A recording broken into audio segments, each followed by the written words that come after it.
I should be so lucky, lucky, lucky, lucky. I should be so lucky in love. It's a crazy situation. You always keep me waiting. Right.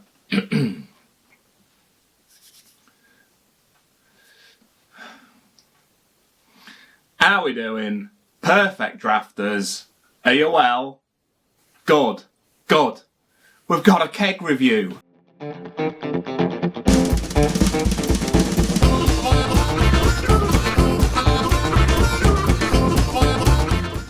It's not the Stella Unfiltered. I've got it, but it's not that. Let's face it, I've taken my time to review this bud, and the bud needs reviewing. This t-shirt has been waiting to be worn for a good 3 weeks.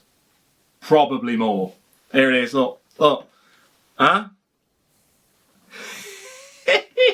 Yeah, got the t-shirt, haven't got a glass. It's the way it goes. Anyway, it has been a while, this one coming. Apologies for that, for people that have been waiting for the bud review. Apparently there has been 2 people waiting for the bud review. Apologies to you too. So I've had some good ones recently. I've had some beauties. I've had the Punk IPA. That was a belter. The McKellar Heated Seats, less impressed. Then I had my Dykehurst Christmas. That was alright. Enjoyed that over Christmas. I enjoyed also a Drunken Sailor over Christmas. Didn't review it, but I enjoyed it. Yeah. Had a few weeks off. Did a bit of a random video last week just because I thought a few people would be new to the Perfect Draft and have received it for Christmas and thought, what's next? So I did that video. Thought it would be a bit of a change. But let's face it, you're here for the keg reviews. That's what we're going into. And I'm quite excited about it, even though it's a bud. The bud does get a bit of grief. Let's face it, I've seen many a person say that the bud is flat on the Perfect Draft. For me, bud is one of those beers that you just associate to a bottled beer. It really is. I have seen it on draft now and again, but it's so associated to a bottled beer that I've never had it off draft in a pub. I don't know if in the US, US watchers, let me know, is it more popular on draft over in the US? I don't know. Is it? I don't know. It's in very few bars on draft in the UK. But anyway, I've got it on draft. It's loaded in the Perfect Draft. It's waiting to be supped. And also, I feel it's a good day. I do. This morning, I was in the shower, had constant temperature throughout. No one used a tap. No one flushed the toilet. That's got to be a good sign, hasn't it? Got to be. Rarely does that happen. Now, one of the cheaper beers on the Perfect Draft, we're looking at just £31.50 for this 6 litre sexy beast. And we're also talking a 5% beer. So not anything like the Schneider's, which is below 5% and pretty expensive. Although I think there's very few of those left. One that has been on there for a long time, a very, very well-known brand. Let's face it, very well-known beer. I was going to do a bit of a comparison to the bottle, to the keg, but to be honest, you don't need me to tell you what Bud's like out of a bottle. Come on. Huh? Who's not had Bud out of a bottle? Now, if we have a look at the top pumps cards that I did, if we have a look at the Bud, here she blows, here she is. What did I think I was going to give the Bud? So I thought I was going to give it a 5. That's playing it safe, Baldy, isn't it? A 5. Average. ABV of 5. That was already given to me. Established in 1876. Is that on the bottles? I don't know. It might be on the keg. Let's have a look in a minute. Popularity. I gave it a 48. And I'm thinking, it's not that popular. It's been on there a long time. Being as it is so well renowned as a beer, there might be quite a few people that buy a Perfect Draft, have a look through the kegs and recognise that one straight away and buy it. Now, from the reaction that I've seen from a lot of people that have bought this, they probably don't buy it again. But let me be the judge. Let me have a look. The design, I've given it a 15. I don't know, it's classic, isn't it? It's classic. The red, the white on red text, it's a classic look. You could just see a subsection of that logo and you know it's a Bud. And sessionability, being a 5%er, I've given it a 7. Now, for me, to be a top grading beer or lager on the Perfect Draft, you've got to be looking at beating the Spaten. you've got to be looking at Stella, because Stella on the Perfect Draft, not the new unfiltered one, but just the standard Stella, is a cracking lager. You know, I've reviewed that recently. That's well in mind. The Oktoberfest ones are absolute belters. We all know that. They're good.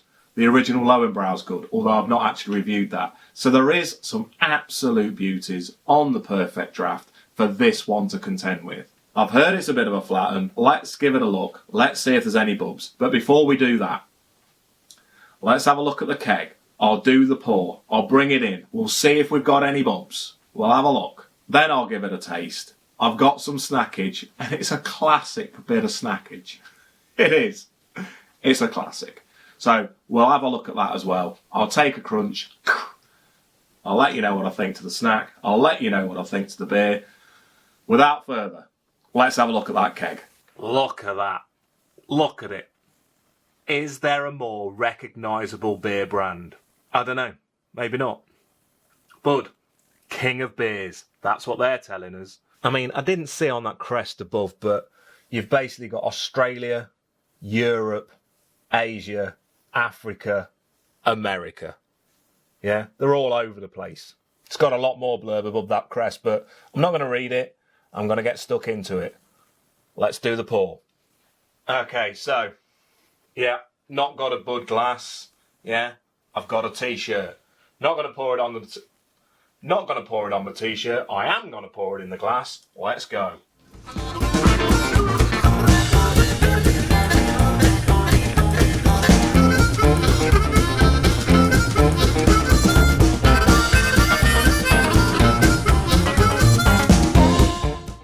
Confident. Nice confident pour. Not lost my touch there. Lovely little drip coming down. Right, let's bring her in. Okay, so anyone skipping to this point, it is not a Goose Island. This is a Bud. But look at that, right? Now I'm seeing some bubs. Yes, this is a nucleated glass. Yes, it is. But then so's a Bud glass, which I've failed to get. So I thought it was only fair to put it in one. And a lager, let's face it, that can do with a nucleated glass anyway.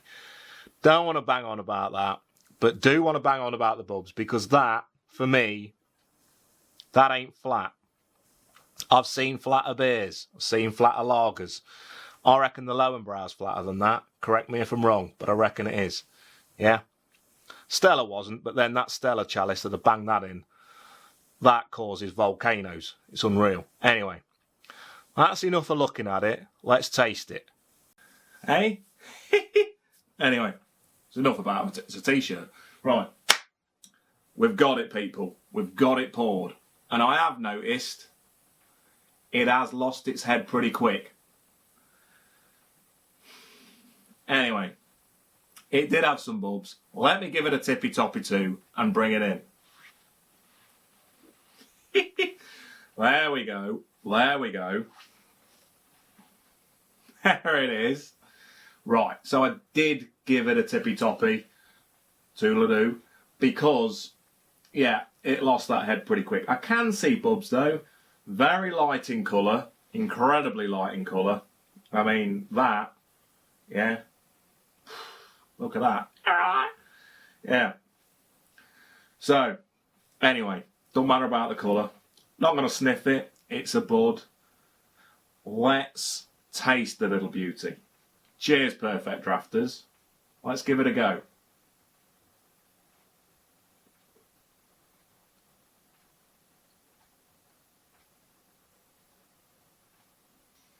Yeah.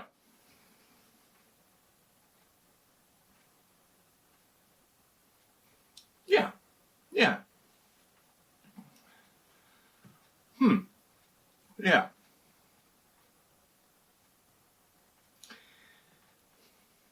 Yeah. It's not awful. It's not bad. If you're going for the pros, it's very refreshing. It really is. Nice at 3 degrees. Not one that I'm thinking I need to up the temperature on. Not one bit. That, you know, after a day DIYing, yeah, out in the garden, clearing leaves or something like that, that'll be alright. Be alright. quenches a thirst, doesn't it? It's not that flavoursome. I mean, I'm not pulling out anything there. I don't pull out anything at the best of times, but that really hasn't got many flavours to it whatsoever. Really hasn't. Very light. You're almost surprised that it's 5%, but then you're not, because obviously Bud is 5%. It's one of those beers that just hasn't really been tinkered with, I don't think, over the years, and you got to respect them for that. You really have, because let's face it, it is one of the best-selling beers in the world. Don't fix what ain't broken. But is it broken? Is it really broken? I suppose if you rewind time, way before kind of, you know, the plethora of IPAs and, I don't know, layer cake and stuff like that, and whatever Brewdog fires into their stuff nowadays, and, you know, your mangoes and your lemons and your all your citruses and your limes in the top, and, you know, your pineapple and your whatever firing in there, chocolate beer and Tony's Chocolonely, and, you know, if you go back before all that malarkey, before there was more beers on the market than there is rats, not a great comparison, but, you know, bit of repressurising, but you know what I mean. Go back when life was a lot more simple, when you didn't have 1,000 empty car park spaces to choose from, which blows your mind, and you go round the car park again and again because you just can't figure out where to park. Does that happen to anyone else, or is that just me? Anyway, you know what I mean, when things were simple. This would have been all right. You'd think, that's all right, that's a nice refreshing beer, that. It's better than Carlin, that was probably around at the same time. It's better than Carlsberg, again, you know. So you could see why people reached and said, I want that bottle in the fridge, because it's nice and refreshing. It's not a bad taste. No bad aftertaste. It's a lager. Simple. It's a simple drink. But then, so Stella.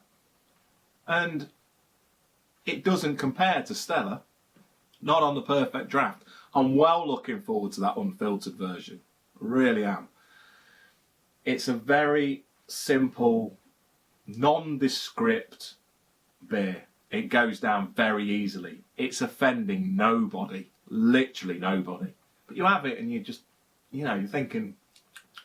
I just think nowadays there's so much flavour in so many beers that this, it just doesn't cut it anymore. Not anymore, people. But if you're not one for all those flavours, and you just want a nice refreshing lager, and yeah, that's, to me, it's a nice draft lager as well. It's not, yeah, it's not bad. Then you might want it.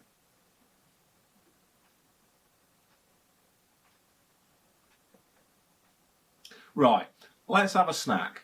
Let's have a little classic before I grade that. Alright, so, a few reviews ago I did have some cheesy footballs, and I absolutely slated them because they were bad. Cheesy footballs are bad. But I have got another cheese snack, and I think the cheese inside these snacks is very similar to the cheese inside cheesy footballs, but the biscuit outer rescues the cheese and makes it quite nice. They are from Jacobs. They are a Tuck cheese sandwich biscuit. Is it a biscuit? Doesn't say anything about a biscuit on there. Just says a cheese sandwich. Can you have a crunchy sandwich? I don't know. It says tuck in, so I shall. Any blurb on the back? Nope. No blurb on the back. They do last a fair time. 27th of August. The last these Tuck biscuits do. There's nothing more to say. Quite a few people have probably tried these. You've probably got an opinion on them. I think I used to like them. Let's see if I'm right. Right. I'm just going to go for the one. I'm not going to go for a double stack Tuck biscuit. That's not how they're meant to be eaten. But I have pulled this first one out and it has separated. So I can show you the innard of a Tuck biscuit. Looks like a little fluffy sheep inside, but it is smelling just like that cheese within the cheesy footballs. Right, let's give it a go. I do think that I used to like these, and it just struck me as I was going down the Tesco aisle for must be what is the 728th time of my life, that I haven't had these as a snack on a review, and I think they would go well with beer. So, let's have a go. Method.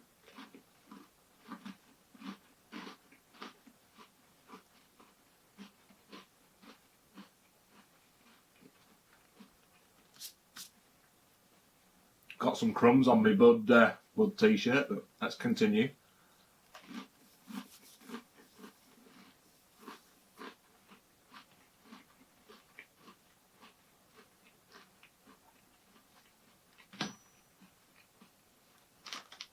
I like them. I like them. I do. I wonder how many you could stack up and fit in the mouth. I think probably 3. Nah. I'm not going to give it a go. You know, I'm just not. But, huh? Anyway, there's a double stacker. Right, anyway, wimped out of those challenges. Not a challenge. It's not a tuck-in biscuit challenge. Or sandwich. And they are a good beer snack. I knew there would be. I knew they would be a good beer snack. Now, the reason why I knew they would be, and they're so far superior to the cheesy footballs, is because they've got that saltiness on top of the kind of sandwich layer biscuit thing. That's what makes them good, and that's what makes them a beer snack. Because once you've got a bit of salt on there, then you want your lager. Nice. And almost the quality of that kind of, what is it? Is it, I don't know, I'm going to call it the biscuit. The quality of that biscuit outweighs the poorness of the cheese middle. It doesn't overpower, unlike the wafer of a cheese football. Because the cheese football is wafer, and that's where it goes wrong. I don't like wafer. Who likes wafer? Nobody likes wafer. Surely someone likes wafer because there's a lot of wafer stuff out there, but you know, no one's going to pick a blue ribbon over a club or a blue ribbon over a gold bar. You're not going to do it. My favourite of those bars was a trio. Don't know if you can still get them, but they were good. Anyway, I think that goes very well with a beer. Nice.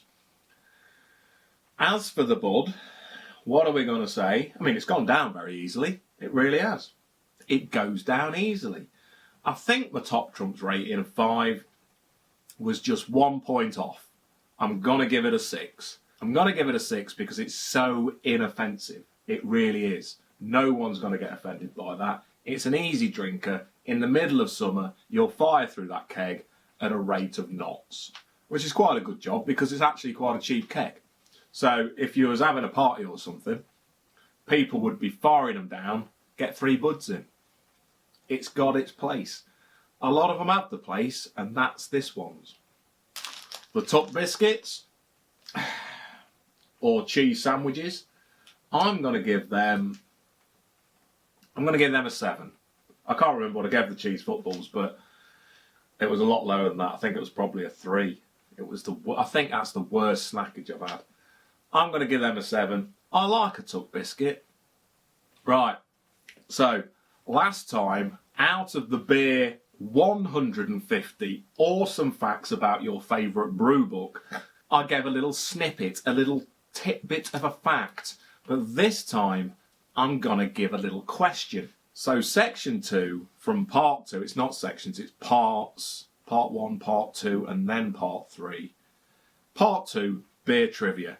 I'm going to pick one of those. I'm going to ask you a bit of beer trivia. Comment below, and then on the next review, I will read out the answer. plus another beer trivia question if it goes well. I don't think that's complicated. I think that should be fine. Right. To be honest with you, not that many are questions and then answers, but I've kind of manipulated it so that I can make that so. So here we go. Collecting beer mats or coasters as a hobby has a special name. What is that name? Right. So next time I will say what that name is. What the name is. So if you think you know, please comment below and we can see if you're right next time. I need to get a beer trivia book, I think, another one, because that one hasn't really got many questions and answers. Anyway, people, good to be doing a beer review. I shall be doing that Stella Unfiltered next.